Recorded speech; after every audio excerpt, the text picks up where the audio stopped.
Guys, excuse me guys. I have an announcement to Hoy, make. ano na naman yan? This is very important, guys. Makinig daw kayo, gusto niya ng atensyon.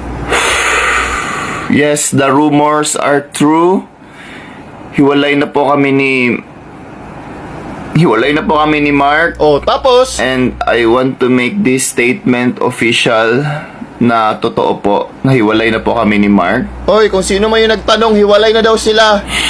Alam kong karamihan sa inyo ay may pake. Gago! So, alam ko rin na mahihirapan kayo sa pag-move on sa Hindi amin. mong alam, 5/30 ka sa quiz. Please understand and respect our decision, please. 2-piece chicken and large coke and fries. May mga bagay lang talaga na hindi kami nagkasundo, hindi na talaga magkakaintindihan at hindi na maaayos. 1/4, ma'am. So, please, ayaw ko sanang i-share ito publicly. Buang may guard dito. Pero feeling ko, obligasyon ko na para malaman nyo ito lahat. Sana pinost mo sa TikTok para mag-virus. Tumahimik ka, wala namang nagtanong.